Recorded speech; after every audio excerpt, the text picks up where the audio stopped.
itaas ang ating mga kamay at sabihin ng mga pasasalamat. Pagpagitin natin sa Kanya na mahal natin siya. It's Jesus. Hallelujah. Panginoon, napakabuti mo, Panginoon. Tunay nga po, Diyos, na dakila ka. Tunay nga po, Diyos, na wala kang katulad o God. Tunay nga po, Diyos, na ika'y iisa lang, Panginoon. Patuloy kami magpapasalamat, Panginoon, sa mga kabutihan mo, Panginoon. Hallelujah. Hallelujah. Worship you, God.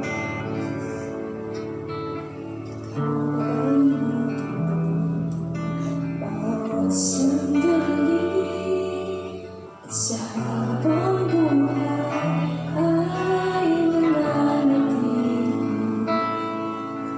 Hindi mapagbabago o maguguli.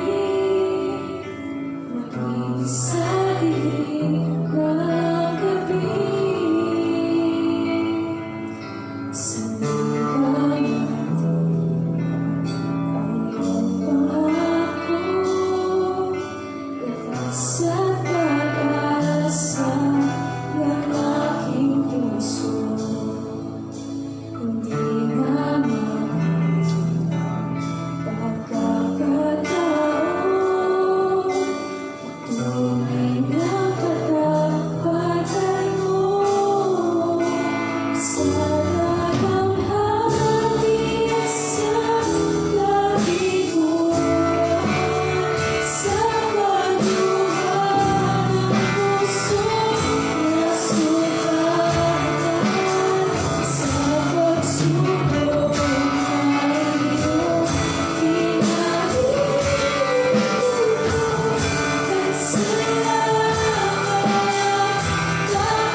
kami, Panginoon.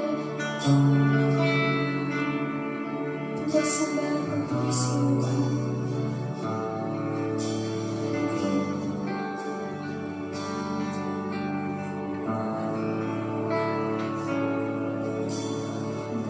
Ito kami, nagpapakumbaba, sumasamba sa isang Diyos. Hinahanap namin karikaan iyong mukha, sumasamo sa iyong pagkilos. At sa himig na langit, aming dalangin, kami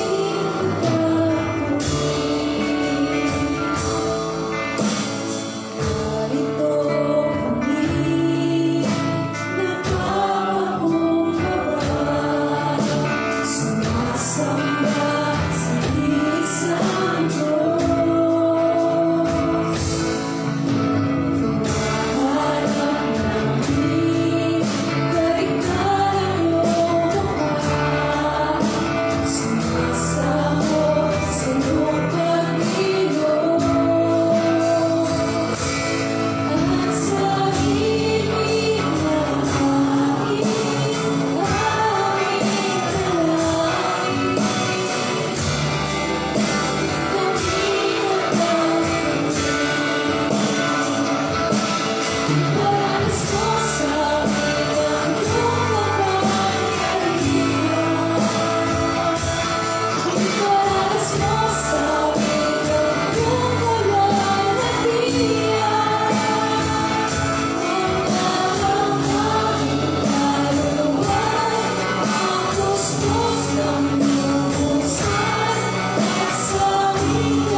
Pagpupuloy, pagsamba sa Panginoon, napakalagang bagay na ginagawa na nakakalalang. So ngayon po, patuloy natin ihanda ang ating mga sarili na natanggap ang pagpapala ng salita ng Panginoon.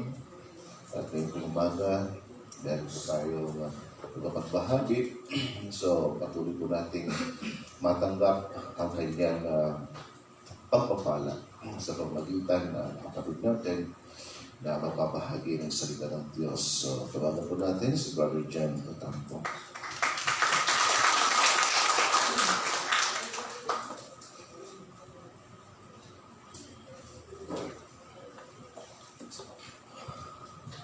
Purihin po ang Diyos. Amen po. Amen. Tunay po na napakabuti ng ating Panginoon. Amen po. At patuloy ng Diyos sa ating pinaglilingkuran ay Diyos na dakila, Diyos na tapat, at Diyos na makapangyarihan.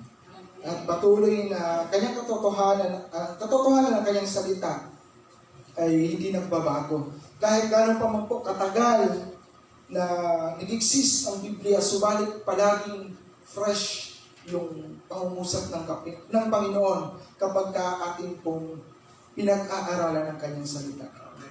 Amen po? Lahat po kumukupas maliban lamang po sa salita ng Diyos. Diba? Kumukupas yung bagong damit, kumukupas yung ating makinis na kutis. Diba? Dumarating na nagkakulubot tayo kapag tumatanda. Subalit, ang kapangyarihan ng salita ng Diyos na inihayag sa atin ay mananatili magpakailanman.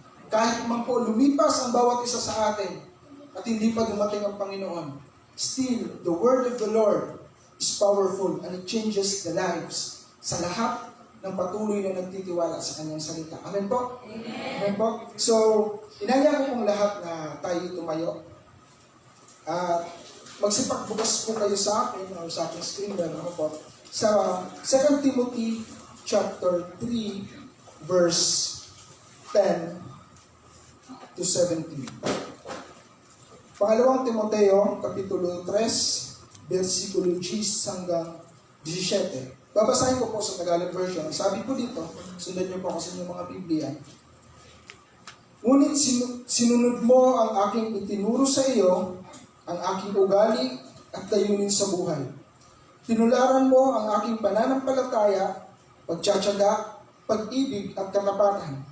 Nasaksihan mo ang mga pag-uusig at paghihirap na dinanas ko sa Antioquia, Iconio at Listra. Napagtiisan ko ang mga ito at lahat ng ito ay iniligtas ako ng Panginoon. Gayon din naman ang lahat ng nagnanais mamuhay ng matuwid bilang tagasunod ni Kristo Jesus ay daranas ng mga pag-uusig. Samantalang ang masasama ay lalo namang magpapakasama at ang manlilinlang ay patuloy na manlilinlang at sila ay manlilinlang din. Ngunit ikaw, magpatuloy ka sa iyong aral, sa mga aral na natutunan mo at matibay mong pinaniwalaan sapagkat kilala mo ang mga nagturo nito sa iyo. Mula pa sa pagkabata, alam mo na ang banal na kasulatan na may kapangyarihang magbigay sa iyo ng karunungang tungo sa kaligtasan sa pamamagitan ng pananampalataya kay Kristo Jesus. Ang lahat ng kasulatan ay kinasiyahan ng Diyos at kapakipakinabang sa pagtuturo ng katotohanan, sa pagsaway sa kamalian, sa pagtutuwid sa likong gawain at sa pagsasanay para sa matuwid na pamumuhay, upang ang lingkod ng Diyos ay maging ganap at handa sa lahat ng mabubuting gawain. Tayo pa manalangin. O Diyos na makapangyarihan, patuloy po na kami nagpapasalamat sa iyong salita na patuloy nagbibigay sa amin ng lakas, nagbibigay sa amin ng pagtuturo, at nagbibigay sa amin ng pagtutuloy. Salamat po Diyos sapagkat Ikaw na Diyos ng Biblia na aming sinasamba ay patuloy na nananatiling makapangyarihan at patuloy na nadadakila sa aming mga buhay. Hangad po namin o Diyos na anuman po ang aming mapakikinggan, ito man po Diyos ay pagkatama, ito man po Panginoon ay pagtutuwid. Patuloy po na tatanggapin namin ito ng buo sa aming mga puso. Sapagkat nais namin ni Diyos na mapaglingkuran ka at patuloy na maitaas ang iyong pangalan sa aming mga buhay. At wala kaming ibang maitaas, wala kaming ibang mabigyan ng kapurihan, kundi ikaw lamang, Panginoong Hesus, na Diyos na aming sinasamba. Patuloy po, Panginoon, na gamitin mo lamang ang iyong likod na magbabahagi nito. Sa iyong lahat ng papuri, pasasalamat. In Jesus natin we pray. Amen.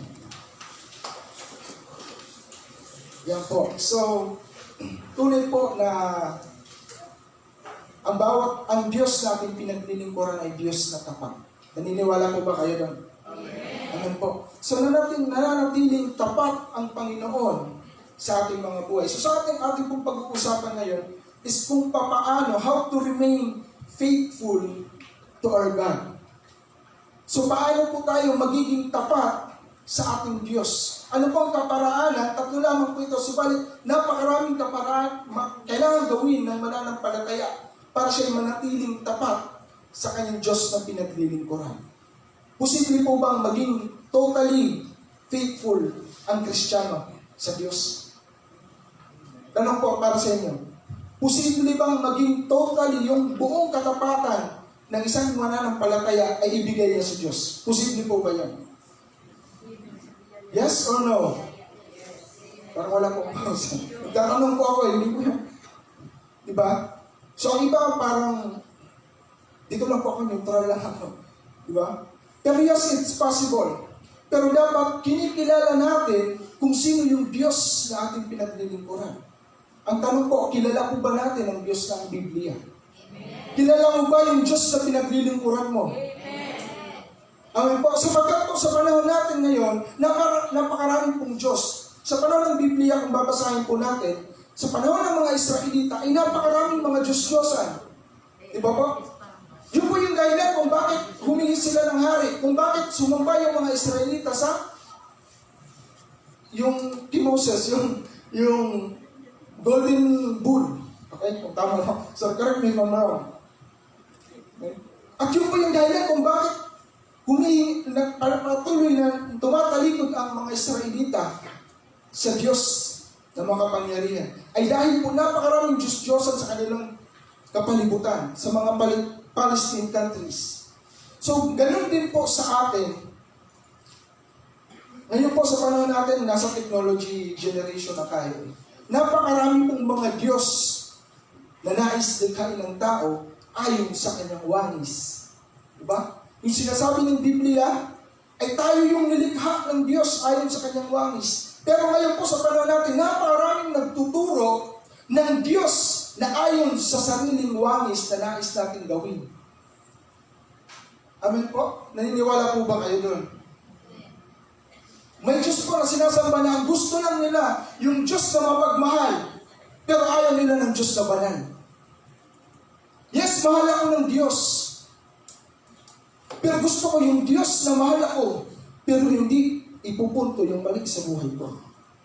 Gusto ko ng Diyos na mahal ako, pero ayaw ko ng Diyos na tinatama ako. Gusto ko ng Diyos na mahal ako, pero ayaw ko sa Diyos na sasabihin sa akin na, anak, mahalin yung ginagawa mo. Diba po? Kasi gusto lang ng tao, mahal ako ng Diyos. Pero kapag kayo mga pagtuturo, pagtutuwid, ayaw na natin. Bakit po? Sapagkat masakit naman talagang ituwid kapag kamali yung ating ginagawa. Gusto lang natin yung mapagmahal na Diyos. Pero yung banal na Diyos, sapagkat ang Diyos po ng Biblia ay hindi lang po Diyos ng pag-ibig. Siya po ay Diyos na banal. So maging sa atin po, nais din ng Panginoon na tayo'y maging banal kagaya niya. Sapagkat gusto nila, yes, mahal ako ng Panginoon, mahal ako ng Panginoon. And only God can judge me, sabi nila. Pero ayaw nila kapag pinupunto na yung mga mali na ginagawa sa kanilang mga buhay. Diba? Kahit sa Apostle Paul, nagbigay sa atin ng warning, even kay Timothy. Sabi niya sa verse 3, chapter 1, hanggang 4, sorry. You should know this, Timothy, that in the last days, there will be very difficult times, for people will only love themselves and their money. They will be boastful and proud, scoffing at God, disobedient to their parents, and ungrateful. They will consider nothing sacred, and they will be unloving and unforgiving. They will slander others and have no self-control. They will be cruel and hate what is good. They will betray their friends and be reckless, be puffed up with pride, and love pleasures rather than God. They will act religious, but they will reject the power that could make them godly. Stay away from those people. Diba nakakalungkot? Sinasabi ni Paul, ng warning ni Paul. They will act godly, but they will reject the power that can make them godly. Diba po? They will act religious. Nagawa na po ba natin ganun lang kasi ginagawa ko because ganito na yung tradisyon na nakasanayan ko. But inside, hindi tayo nababago ng salita ng Diyos.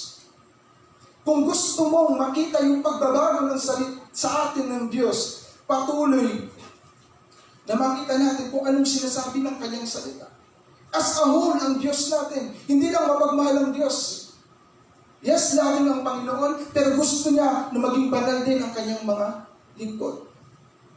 Pag sinabi ko pong lingkod, hindi lang yung tumatayo sa unahan. Bawat isa po sa atin, yes, tayo po ay lingkod ng Diyos. Naniniwala po kayo diyon? Hindi lang po yung tumatayo dito, nagpipreach, yung tumutugtog ng instrumento. Lahat po sa atin ay lingkod ng Diyos. Amen po? At ang Diyos na banal na ating pinaglilingkuran, nais niya din po sa atin na maging banal. At mismo ang Panginoon, kilala ka, kilala ang bawat isa sa atin. At this is the warning ni Paul, na kapag patuloy tayong namuhay sa kasalanan, amen po, di ko po kilala ang bawat isa sa inyo.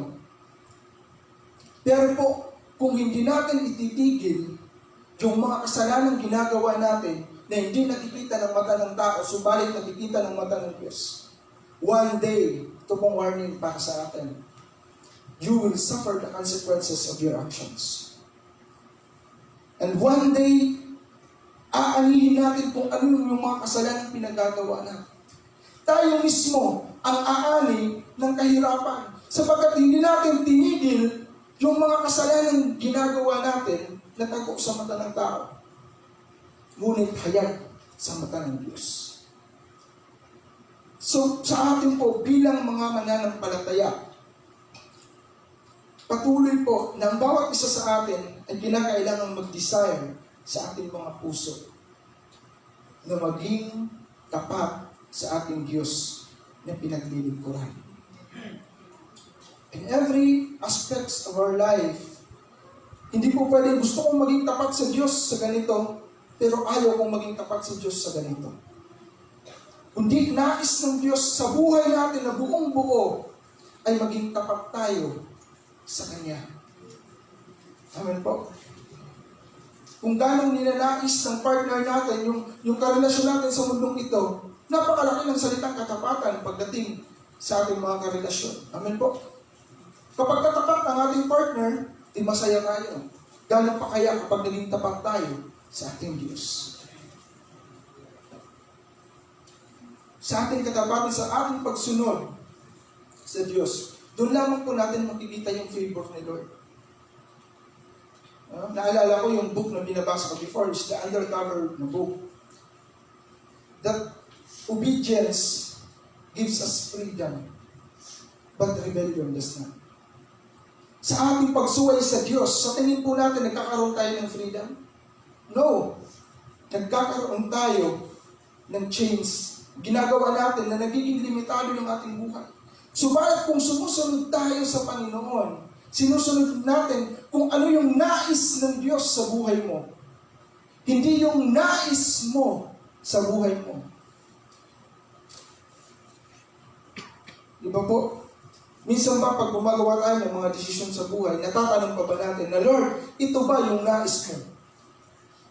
Di ba? Kasi sa mundong ito, laging sinasabi, malin mo yung sarili mo, sundin mo kung ano yung gusto mo.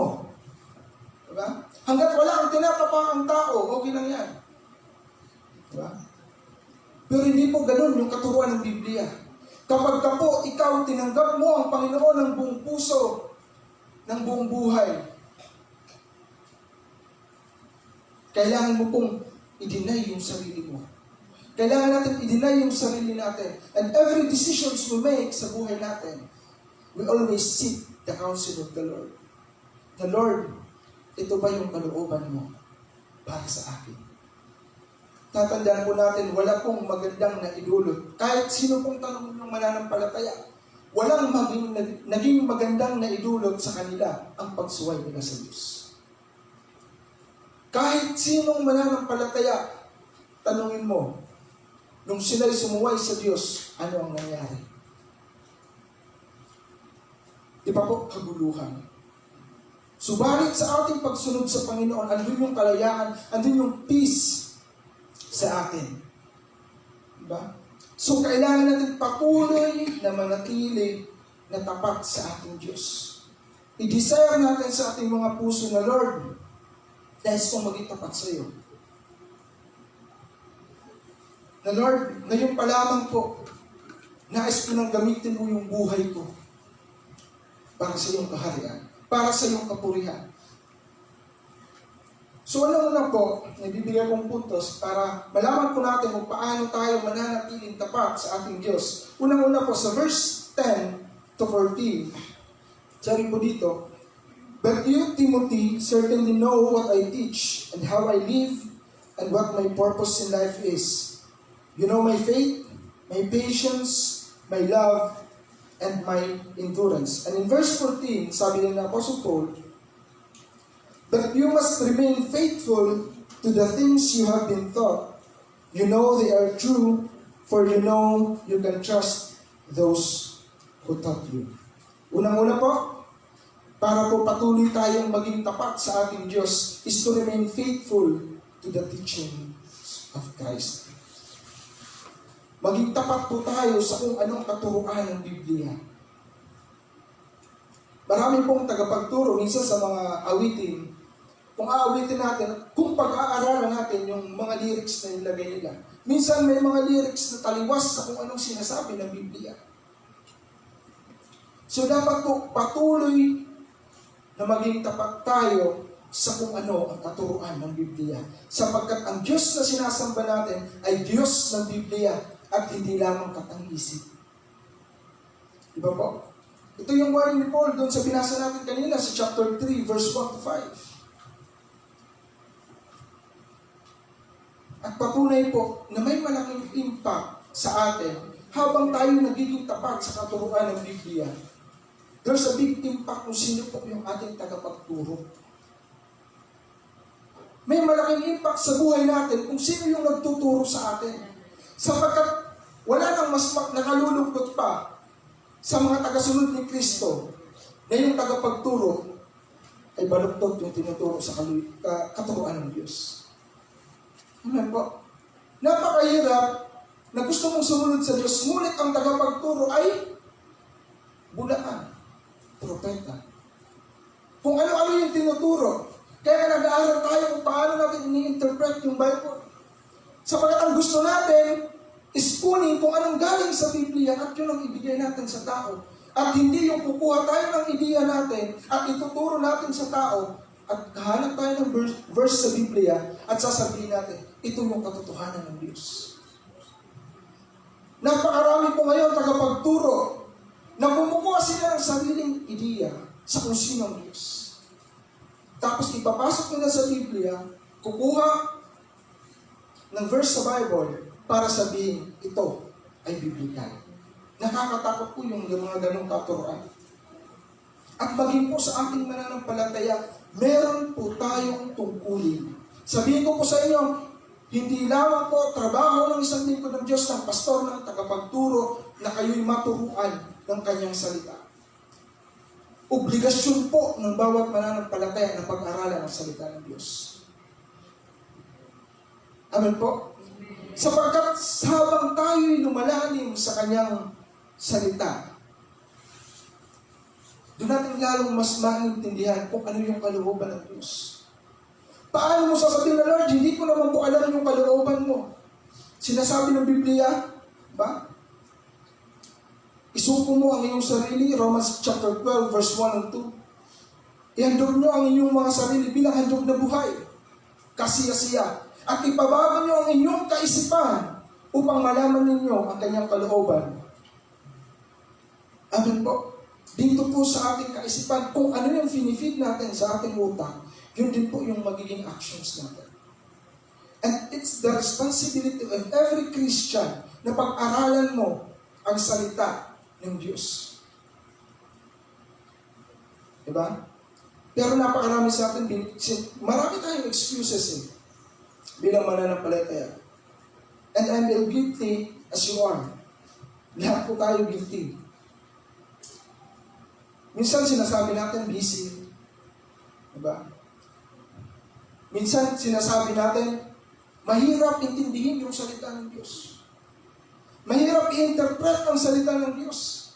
Hindi po dahil sa busy, hindi po dahil sa mahirap intindihin. Tayo po ay tamad.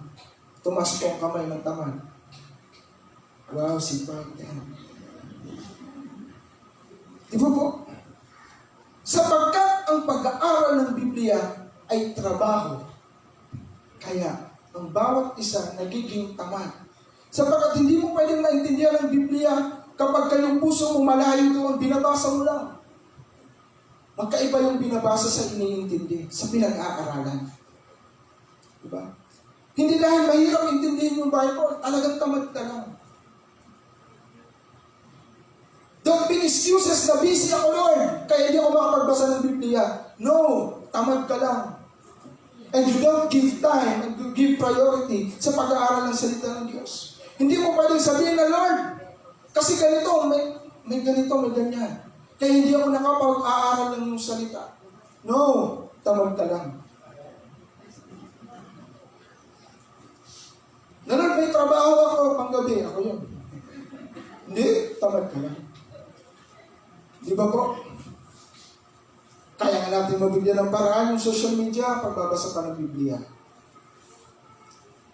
Hindi po pwedeng lagi tayong may excuses. At kapag kanadaya tayo, sasabihin natin na kasalanan ng tagapagturo. No, it is your responsibility to know what your faith is. Kung kanino ka nananampalataya. Kung sino yung Diyos sa pinanampalatayanan mo. Hindi pwedeng sabay sa agos.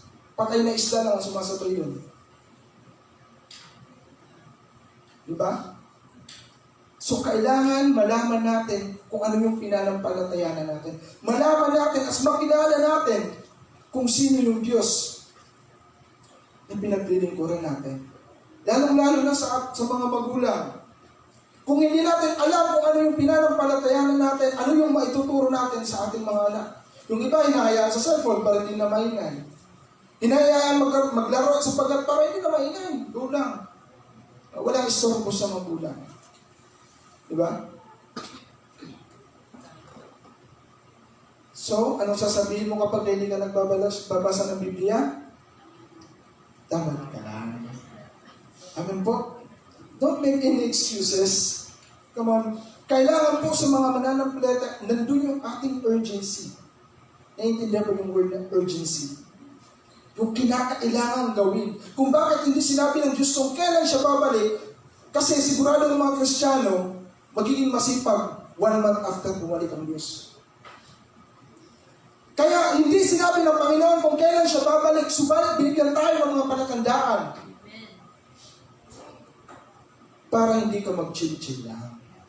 Bawat isa sa atin, hindi tayo, kailangan nandun yung urgency natin.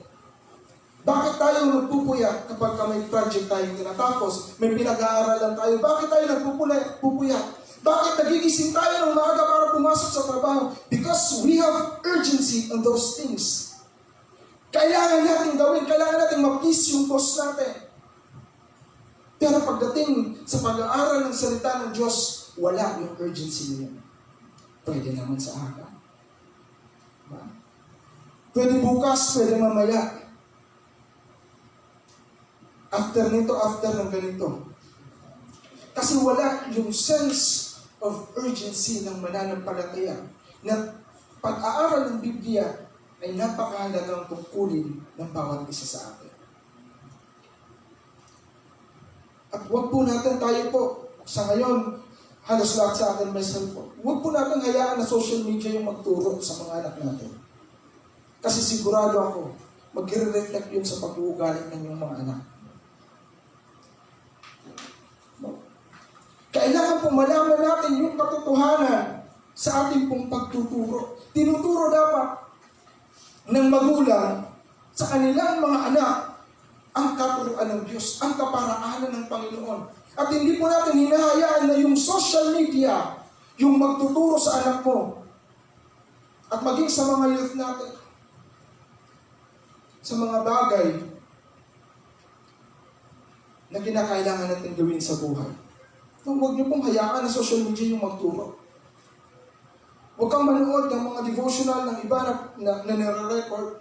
No, kailangan mag-devotion ka ng sarili mo para mas lalo mong malaman kung ano yung kalooban ng Diyos sa buhay mo. Sapagkat hindi pwedeng ang kalooban ng Diyos ganito sa akin, ipupush ko sa iyo. Dapat malaman mo, Lord, ano bang kalooban mo sa buhay ko? So huwag po natin hayaan, lalong-lalo na po sa mga anak natin. One click na lang po. Lahat po nandiyan na sa social media. Nandiyan na sa cellphone. Kailangan po kayo mismo yung magtuturo sa inyong mga anak. Responsibilidad ng magulang, spiritual family man yan, o yung kadugo mo mismo, yung anak mo mismo. Ang responsibilidad po natin, ituro mismo natin kung ano yung sinasabi ng salita ng Diyos. Kung hindi mo kaya, turuan mo yung sarili mo. Don't make an excuses na hindi ko kaya, pastor, sapagkat hindi ko kaya i-interpret yung Bible. Nabibigyan nga natin pakpak yung chismis. Yung pag-aaral pa po kaya ng Biblia.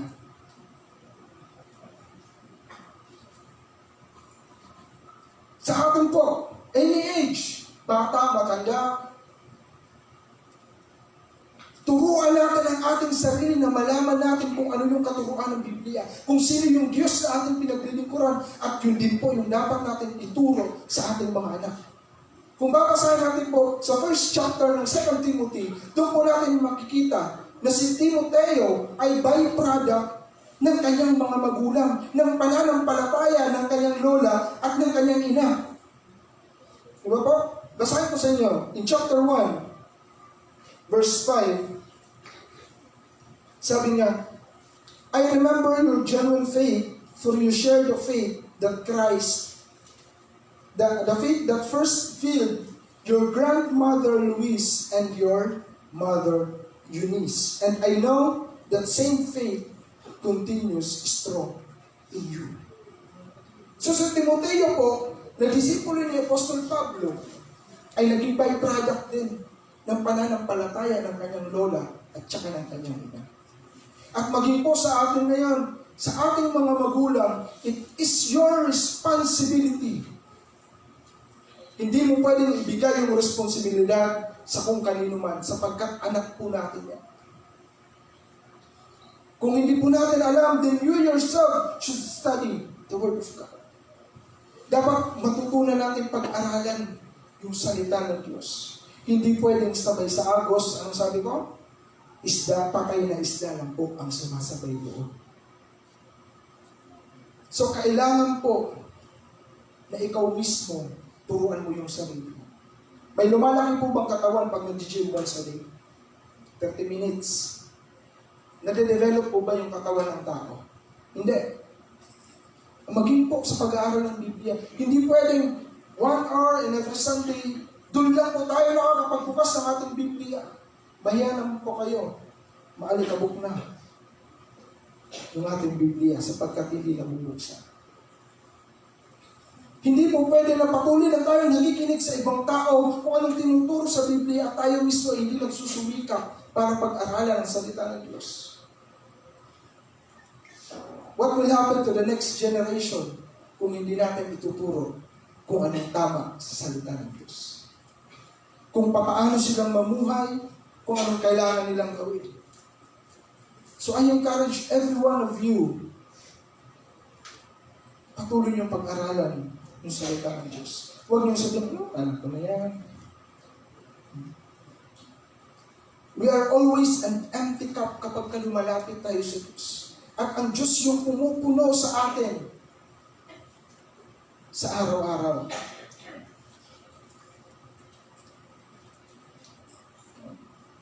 Kayo pong mga magulang, sasabihin ko po directly sa inyo na hinahayaan nyo ang inyong mga anak na patuloy na mag-addict sa social media.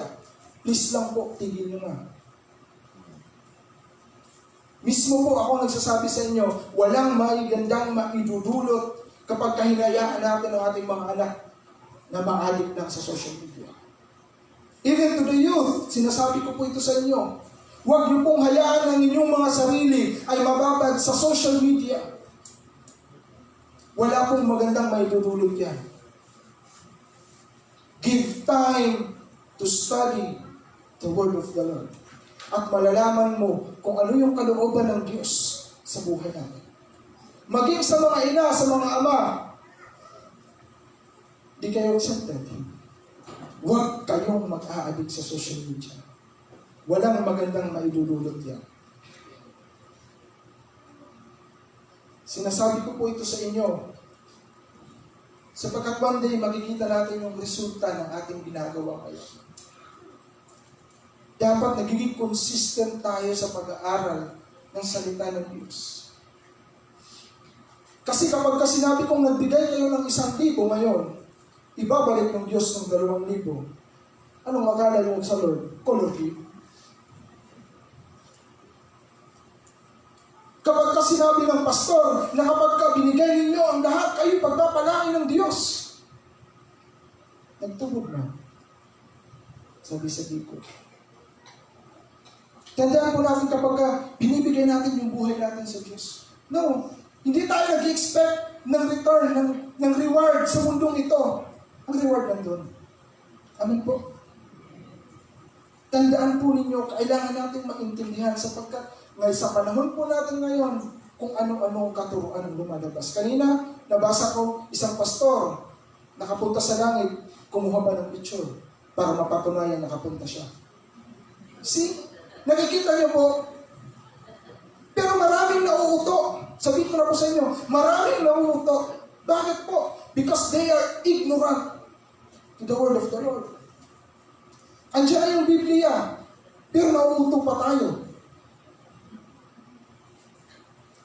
Kailangan po natin have the urgency kung papaano tayong nagsisipag sa trabaho sapagkat nais natin ma-please ang Lord.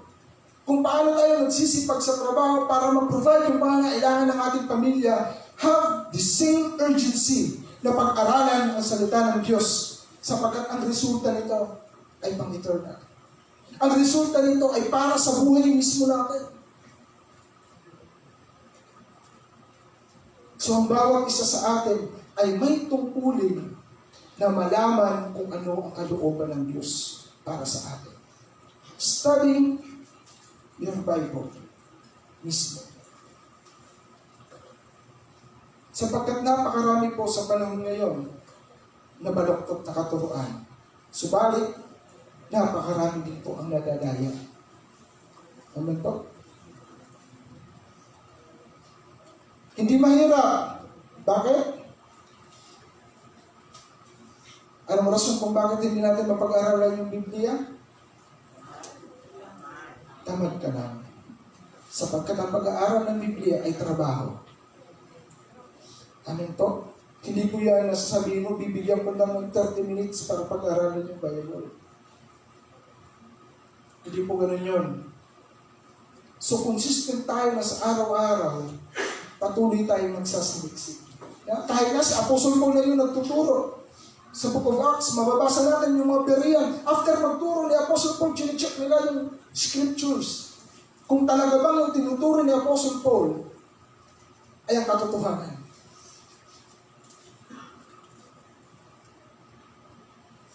So kailangan po natin, responsibilidad mo at responsibilidad ko na mapag-aralan, malaman, mas makilala ang Diyos na ating pinaglilingkuran. Di ba po? Bakit po napakahilig sa Panginoon, tapos bigla-bigla nawawala? Bigla-biglang tumatalikod. Sabagat iba yung kanilang naging pundasyon. Dapat yung maging pundasyon ng ating pananampalataya ay mismo si Kristo. Siya yung pundasyon ng ating pananampalataya. At paano natin makikilala ang Diyos kung hindi natin pag-aaralan ng kanyang salita? Siguro nagamit ko na yung illustration na ito before. Pakita ko po ulit sa inyo.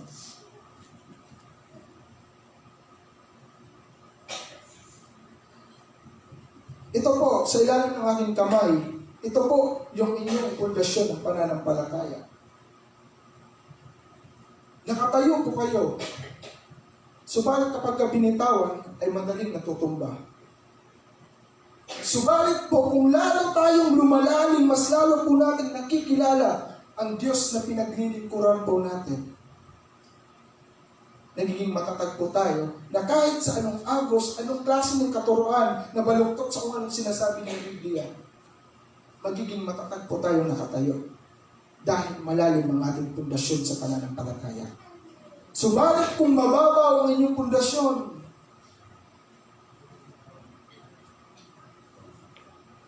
sinabihan ka lang ng alay-balay, ayaw mo lang magsimba. Uso pa ba yung tansyaw sa mga kasya ng alay-balay? Parang hindi na po ata. So, dapat mas lalo mong kilalanin ng Diyos na pinaglilingkuran mo. Mas lalo natin kilalanin kung sino si Kristo. Sapagkat mas lalo natin maiintindihan na ang buhay na meron tayo ay para lamang sa kanyang kapurihan. Amen po? Kaya pa? Praise the Lord. So, pangalawa po, paano po tayong maging tapat sa ating Diyos is to remain faithful the way you live. Kanina po, sabi po, maging tapat tayo sa katuruan ni Kristo. Ngayon naman po, maipamuhay natin kung ano yung ating nalaman, kung ano yung ating natutunan sa ating pag-aaral ng Biblia. Hindi po sapat, sabihin ko po sa inyo, hindi po sapat na naiintindihan lang natin ang salita ng Diyos. Hindi po tapat na pinag-aaralan lamang po natin yung salita ng Panginoon. Subalit po, dapat mas lalo natin na ipamumuhay kung ano ang sinasabi ng kanyang salita. In verse 15 to 16, sabi po dito, "You have been taught the Holy Scriptures from childhood, and they have given you the wisdom to receive the salvation that comes by trusting in Christ Jesus. For all the Scripture is inspired by God, and is useful to teach us what is true, and to make us realize what is wrong in our lives. It corrects us when we are wrong, and teaches us to do what is right." Diba po? Ganda po ang sinasabi ng salita ng Panginoon. To make us realize what is wrong in our lives. So habang po tayo lumalalim sa ating pagkakilala sa Diyos, mas lalo po natin nakikita kung gaano tayo kahabag-habag sa kanyang harapan. Kung gaano tayo naging makasalanan sa Kanya. Na yung ating pamumuhay na akala natin okay lang, kapag pinag-aralan natin yung Biblia, ay sinasabi pala ng Panginoon na hindi pala ito tama. Na yung klase ng pamumuhay ko ay hindi pala tama. Kapag po kilala natin ang isang tao, alam po natin kung paano ito pasayahin. Tama po? Ang ating asawa po, alam natin mismo kung paano po natin sila pasayahin. Di ba? Kung sa gesture, kung anong ibigay natin. Kasi kilala natin. Kaya natin hindi na-please most of the time ang Panginoon sapagkat hindi na nga natin alam, hindi natin kilala kung sino yung Diyos na pinaglilingkuran natin. Mismong kalooban ng Panginoon, hindi natin alam sa buhay natin. Diba? Na minsan nalilimutan ng Lord, anong purpose ng lahat ng ito? Ayaw na natin pumunta ng church, ayaw na natin ng ganito. But in the first place, we forget para kanino ba natin ginagawa ang lahat ng ito? Sa pastor, no. Sa membro, no. Sa leaders, no. Ginagawa po natin ang lahat ng ating ginagawang paglilingkod. Yun po ay para sa kapurihan mismo ng ating Panginoon Hesus Kristo. May mga naglilingkod sa Diyos na nagbibigay sila ng kondisyon na, Lord, maglilingkod ako basta huwag mo lang ako ilagay sa ganitong lugar. Ano yung conditional? Mismo nga ng Panginoon, di ba? Panginoong Hesus, nung siya nanalangin bago siya naipako sa krus. Na Lord, kung pwede, alisin mo yung sakong ito. Sabi ng Panginoon. So, bakit hindi ang kalooban ko, kundi ang kalooban mo ang nangyari? Sa bawat isa po sa atin, lalong-lalo na sa mga kabataan, do you even know kung ano yung kalooban ng Diyos sa buhay mo? Or wala lang? Hindi mo naisip yung bagay na yun. Basta ako naligtas. Palangit na ako. Pero wala na yung desire para malaman natin, Lord, ano ba yung kalooban mo sa buhay ko? Paano ba dapat ako mabuhay sa mundo nito? Na kami po ay maging ilaw at maging asin sa mundo nito. Hindi, nagiging ampalaya pa nga tayo minsan eh. Diba? Iniisip natin minsan, nagdidesisyon na tayo, gumagawa tayo ng mga bagay na pagsisisihan natin sa huli dahil sa bukso ng ating damdamin. And we don't even ask what the will of the Lord is. Na Lord, ano ba yung kalooban mo sa buhay ko? Tanungin mo to sa iyong sarili. Sagutin mo. Do you even know what the will of the Lord is para sa buhay mo? Kung ano yung gusto ng Diyos na gawin mo para sa Kanya. So napakahirap po na malaman ang salita ng Diyos. Kapag sabi ko nga sa inyo, babad kayo sa social media. What you feed your mind, yun yung lalabas sa actions natin.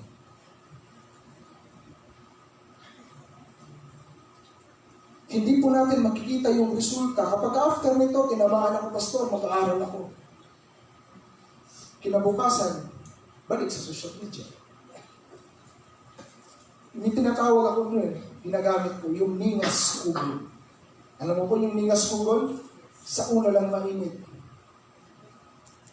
Pero madaling lumamig. Tandaan po natin, it is our responsibility to study the Word of God and to live by the standard of the Lord.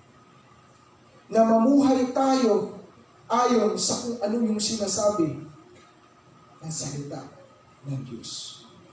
Diba? Sabi dito ni Apostle Paul, many will be disobedient to their parents. Ang kabataan yan, lalakas ng loob eh. Diba? Pag napagsabihan ng magulang, galit. And they will respond sa kung ano yung ayaw ng Diyos. Imbis na maging mapagpakumbaba, irespeto kung anong sinasabi ng magulang. No. Nagagalit tayo. At hindi tayo nakakapagpakumbaba. Bakit po? Sapagkat hindi natin alam kung ano yung nais ng Diyos sa buhay natin. Bakit? Ano yung lang din, hindi tayo nag-aaral ng salita ng Diyos. So paano mo maipamumuhay ang isang bagay kung hindi mo alam kung ano ang dapat mong ipamuhay? Tandaan po natin, it is your responsibility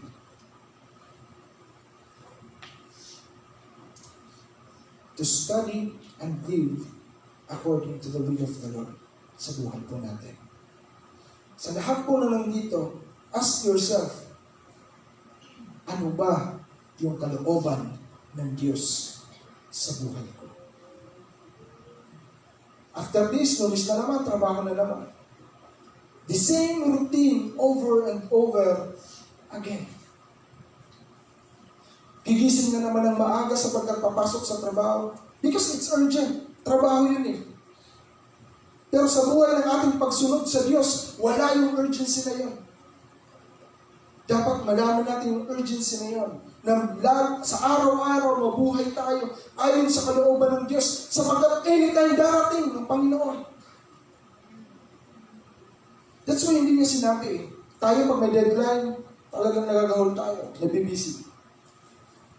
Pero si Lord walang binigay na ganun. Because anytime pwedeng dumating ang Panginoon at sino man ang hindi nagtatapat sa Kanya at kilala ng Diyos yung Kanya at ang hindi. So bawat isa po sa atin, it is your responsibility. Ano man po yung edad natin ngayon, it is your responsibility to know what the will of the Lord is sa buhay mo. Hindi pwedeng, Lord, makanda na ako. Pas na ako sa ganyan. Ganito na lang gusto ko, Lord. Sabi ko sa inyo, sabihin natin sa Panginoon, Lord, let your will be done and not my will. Do not give conditions to the Lord. Nasasabihin mo, Lord, kapag ka binigay mo ang bagay na ito, maglilingkod ako sa iyo. Lord, maglilingkod ako sa iyo kapag ka hindi sa ganitong kaparaanin mo ako ilalagay. Napakahirap po na we want to follow the Lord, pero yung sarili pa rin natin, yung sinusunod natin. Yan yung tinuturo mostly sa social media kung pakikinggan po natin. But the teaching of the Bible is to deny yourself and carry the cross of the Lord. Sundin ang Panginoon. Papurihan siya sa buhay natin. Maialay yung buhay na ito bilang handog na buhay. At maging kagamit-gamit tayo sa kanyang kaharian. It is your responsibility. Huwag niyo pong ipapasa sa iba. Sapagkat ang Bible po, hayag na sa akin. And it is the bawat isa po sa atin, individually, you need to know the Lord. At kung sino yung Diyos na pinaglilingkuran mo. Sapagkat kung lalo natin makikilala ng Diyos, doon natin makikita kung gaano ka makapangyarihan ng Diyos. Kung gaano dakila ang ating Panginoon na pinaglilingkuran. And say to yourself, right now, the Lord, let your will be done. And not my will. Sa ating pong pamumuhay, ano yung gusto natin gawin? Isanggunin natin sa Diyos. Proverbs chapter 3, verse 5 and 6. Trust in the Lord with all your heart, and lean not on your own understanding. Seek His will in all you do, and you will see which path to take. So, kailangan natin sundin ng Panginoon. Hingin kung ano yung kalooban niya para sa atin. Para malaman natin kung anong dapat natin gawin. So, sa atin po, sa bawat mananampalataya, kinakailangan na patuloy tayong mamuhay sa uri ng pamumuhay na makibibigay lugod sa Diyos na ating pinaglilingkuran. If you are living right now to the life na hindi ka lugod-lugod sa Panginoon, sinasabi ko po sa inyo, walang magandang papupuntahan yan. Kung nabubuhay tayo para sa ating sarili, sasabihin ko po sa inyo, one day makikita niyo yung sarili niyo malayo sa Panginoon. Hindi ko kayo tinatakot. This is the reality. Ito yung katotohanan kapag ka sarili pa rin natin yung nasusunod. One day you will see yourself napakalayo sa Diyos. Wala sa tahanan ng Panginoon. Kailangan po ng bawat isa sa atin na patuloy na mamuhay ayon sa kanyang kalooban at hindi sa ating kalooban. Ano po? Ayon sa kanyang kalooban at hindi ayon sa ating kalooban. Do not give conditions to the Lord kapag sumusunod ka. Kapag sumusunod po tayo, do not give conditions to the Lord. If you want to serve the Lord, serve Him without condition. Bakit po? Makapangyarihan ang Diyos. Dakila ang Diyos. Siyang may alam ng lahat ng pwedeng mangyari para sa ating mga buhay. So, kinakailangan po na mamuhay tayo para sa ikasisiya ng ating Diyos. Alam po, kung kilala mo yung Diyos na pinaglilingkuran mo, alam mo kung paano siya pasasayahin. Amen po? Kilala mo ba ang Diyos? Ang tanong. Pangatlo po, at panghuli, para patuloy po tayo maging tapat sa ating Diyos, we must be prepared to do every good work for the Lord. In verse 17, sabi po dito, basahin ko na po, 16 hanggang 17. All scripture is inspired by God and is useful to teach us what is true and to make us realize what is wrong in our lives. It corrects us when we are wrong and teaches us to do what is right. God uses it to prepare and equip His people to do every good work. Sa atin po, sa ating pamumuhay, dapat, sabi ko nga po sa inyo, dapat bukas yung ating mga puso, bukas yung ating buhay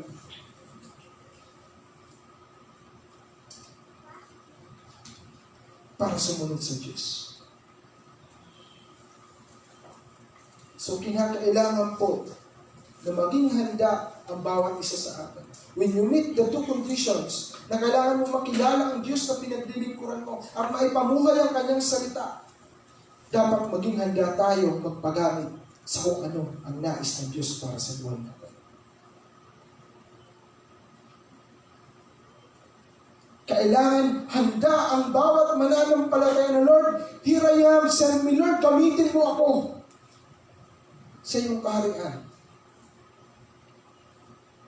Not only pag Sunday, hindi, Lord, gamitin mo ako sa ministeryo nais mo para sa akin.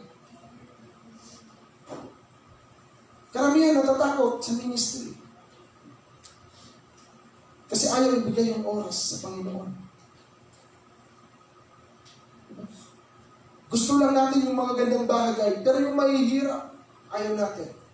At sa paglilingkod sa Diyos, hindi lamang po ito puro saya. You will suffer a lot of persecution kapag sumusunod ka sa Panginoon. Diba? Even Apostle Paul, diba? Nangangaral sila ng salita ng Diyos, subalit grabe yung persecution sa kanila. Mas malala kaysa ngayon. At kapag tayo sumusunod sa Panginoon, don't expect na magiging okay lang yung tatahakin natin ng gas. No, there will be a lot of hardship. Napakaraming kahirapan na pwede natin mapagdaanan kapag tayo sumunod sa Diyos. Subalit, kung nakafocus lang yung ating goal to please the Lord, sapagkat kilala natin siya, magpapatuloy tayo kahit gano'n kahirap. Kahit may mga kahirapan sa ating paglilingkod, magpapatuloy tayo sa Diyos. Huwag niyo pong hayaan dumating ang time na kung kailan hindi na tayo makalakad, kung kailan na tayo hindi makapagsalita, kung kailan hindi na tayo makakita, doon lamang natin sasabihin na, Lord, here I am, send me. Saan pa kita mapupuntahin, sabi ni Lord? Yung lakas na meron tayo, yung buhay na meron tayo ngayon, use it to glorify the Lord. Kahit sa anong paraan. Hanggang nakapagsasalita ang ating bibig, testify the good news to other people. Sapagkat ang Diyos na ating pinaglilingkuran, Diyos na namatay at nabuhay 3 days after. At winasak yung kapangyarihan ng kamatayan para sa atin at nagpatawad sa ating mga kasalanan. Diyos na makapangyarihan, yun ang Diyos na ating pinaglilingkuran. This is the good news na pinangangaral natin sa buong mundo. Na wini-witness natin sa ating kapitbahay, na wini-witness natin sa ating mga kaibigan. At sasabihin ko sa inyo, you must be a witness to your friends, to your co-workers, or kung sino man nakakahalubilo natin. You will need to become a witness to them sa Diyos na pinaglilingkuran natin. Hindi yung tayo yung nadadala. Sinasabi ko sa inyo, anuman, sino man yung mga kasama ninyo ngayon, na kayo pa rin yung nadadala. Stay away from those people kung hindi pa natin kayang maging witness para sa kanila. Bakit po? Time will come, the same. Kung sino yung kasama natin, yun din yung magiging tayo. So, kailangan po natin na patuloy tayong mamuhay ayon sa kalooban ng Diyos at maging handa na maglingkod sa Kanya. Don't wait for the time na, Lord, ako, busy pa ako ngayon eh. Bata pa. Saka na lang. Di ka pa naman, Lord, darating. Next week na lang. No. Mga kapatid, sinasabi ko sa inyo, ilagay ninyo sa inyong mga puso yung urgency sa paglilingkod sa Diyos. Sapagkat anytime darating ang Panginoon at sino mang nadatnan ng Panginoon na hindi tapat ay magsisisi sa bandang huli. Yung kung paano tayo magsisipag sa trabaho, kung paano tayo nagigising maaga, kung paano tayo nag-aaral ng ating mga pinag-aaralan sa eskwelahan, kung gaano tayo kasipag sa mga bagay na yun, higit pa doon ang dapat natin ibigay sa ating Diyos. Higit pang commitment ang ating ibigay sa Panginoon. Lord, this is my commitment to ito yung buhay ko. Kinukomit ko sa iyo. It is commitment. At tatandaan po natin kapag ang tao ay committed, ano man yung kanyang nararamdaman, gagawin at gagawin niya kung ano yung kalooban ng Diyos. Dapat po, bawat isa sa atin is committed to serve the Lord. Huwag mong hayaan na patakbuhin ng emosyon ng buhay mo. Kasi ngayon masaya ka, pero mamaya, after an hour, malungkot ka na naman.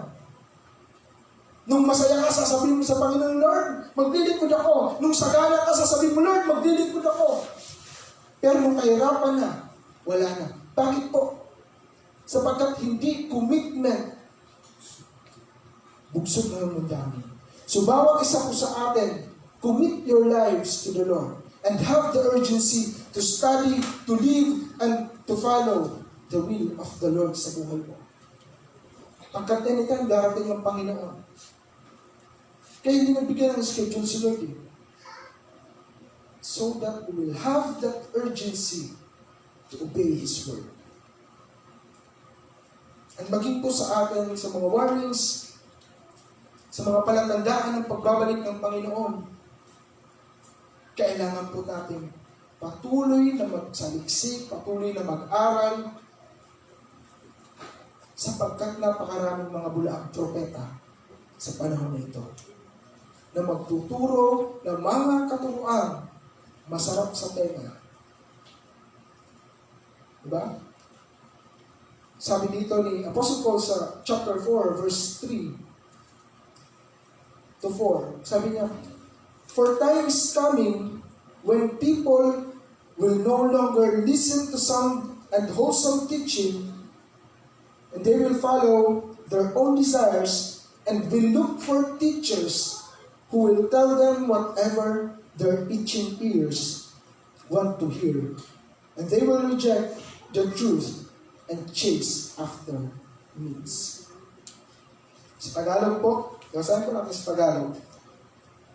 Sapagkat darating ang panahon, hindi na sila makikinig sa wastong katuruan, sa halip, susundin nila ang kanilang hilig, maghahanap sila ng mga tagapagturo na walang ituturo, kundi ang ibig lamang nilang marinig.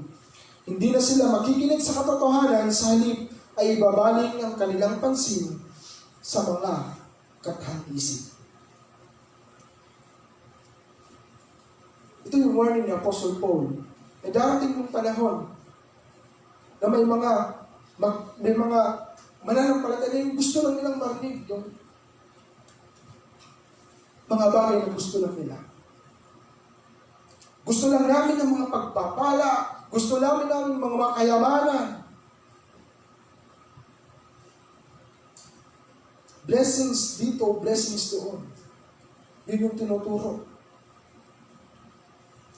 Pero hindi tinuturo na kailangan natin maging tagasunod ni Kristo. Na talikuran yung ating mga kasalanan. Na mali yung ganitong pamumuhay. Nakakalungkot lamang po.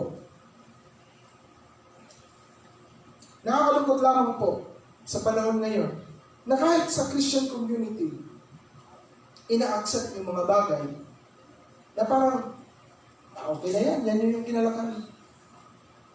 Yan yung kasanayan ng mundo ngayon. Na parang wala nang impact sa atin. Diba? Yung pagiging buntis bago ang ikasal. Sabihin ko sa inyo, mali yun. You are committing a fornication when you are having sexual relation sa hindi mo asawa. Sasabihin ko sa inyo that you are committing a sin kapag nagkakaroon kayo ng sexual relation sa hindi mo asawa. Nabubuntis bago makasal. Sabihin ko sa inyo, it's widely accepted sa mundo ngayon. But this is a sin. Hindi po ito kalugod-lugod sa harapan ng Panginoon. At dapat magsisi ang bawat isa sa ating mga nagagawang kasalanan sa Diyos. Kailangan natin sundin kung ano yung nais ng Panginoon. At napakarami pang mga katuruan na ina-accept na yan. Okay na yan. Lantad na yung pagpapakasal ng parehas lalaki at parehas babae sa mga simbahan. Even the Christian churches do it sa ibang lugar. At sinasabi nila, okay lang yun. Bakit po? Sapagkat mahal kami ng Diyos. Yun ang mahirap eh. Kasi kilala lang natin ang Diyos na siya ay mapagmahal.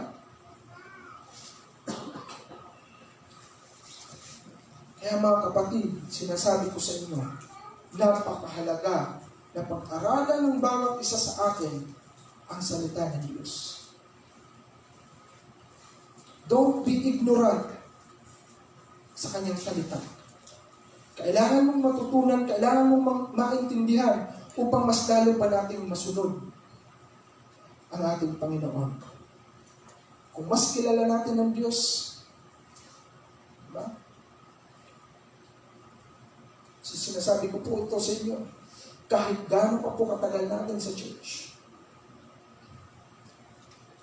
Ikaw mismo, yes po, ikaw mismo sinasabihan ko, pag-aralan mo yung salita ng Diyos. Kailangan mo po ito. Kailangan po natin ito.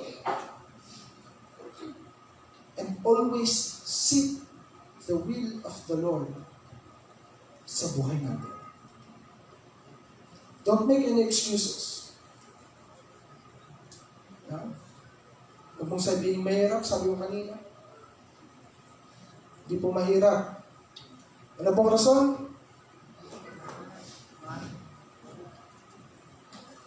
Tamad ka lang.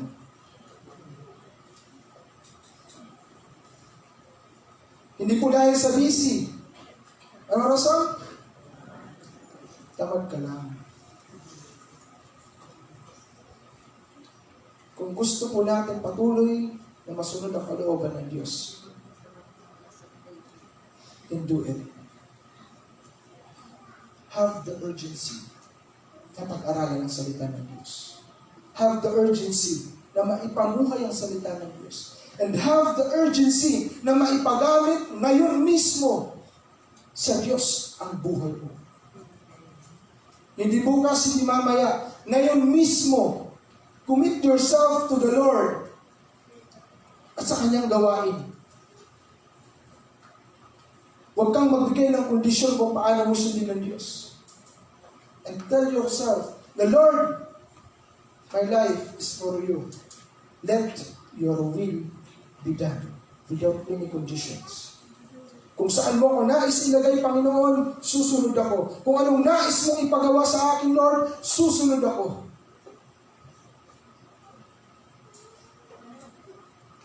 Sapagkat ito ang nais ng Diyos para sa atin.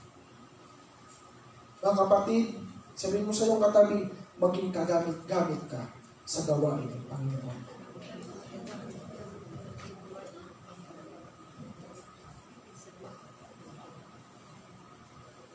That's why po, ngayon mismo, commit yourself to the Lord. Don't make any excuses na hindi ko kaya. Lord, hindi ko kaya. No one is qualified to serve the Lord. But because we have Christ, kaya tayo nakapaglilingkod dahil sa biyaya ng Panginoon. Huwag mong sabihin na, Lord, hindi ako magaling sa ganito, hindi ako magaling sa ganyan. Lord, may kulang ng ganito, may kulang ng ganito. No, sinasabi ko sa inyo, paglingkuran mo ang Diyos ngayon mismo. Na Lord, bata pa ako, Lord, matanda na ako. No, it's not an excuse. If you want to serve the Lord, wala yun sa edad. The Lord, here I am, I commit myself. Gamitin mo ako ngayon mismo. Hindi ko kailan narito na yung hinihingi natin. Kung kailan provided na lahat para sa akin, that's the only time when we will serve the Lord. No. Ngayon mismo, sa kalagayan mo, asan ka man ngayon sa buhay mo? Sa kalagayan. Serve the Lord. Paglingkuran mo ang Diyos. Maging kamay, maging bibig ng Panginoon sa mundo mo. Because anytime darating ng Panginoon, then have the urgency to serve Him. Ngayon mismo sa ating mga buhay. Huwag mong isipin kung anong hindi mo kaya. Isipin mo kung anong kayang gawin ng Diyos kapag kinumit natin yung ating sarili sa Kanya. Maglilingkod po ba tayo sa Panginoon? Malungkot ata. Amen po. Commit yourself to the Lord. Hindi bukas, hindi mamaya, ngayon mismo, desisyonan mo. The Lord, I will commit my life to you. Susundin kita, Lord, saan mo man ako dalhin. Ano man yung nais mong ipagawa sa akin, gagawin ko. Sapagkat ito yung nais mo sa buhay ko. Amen po, lahat po kayong tumayo.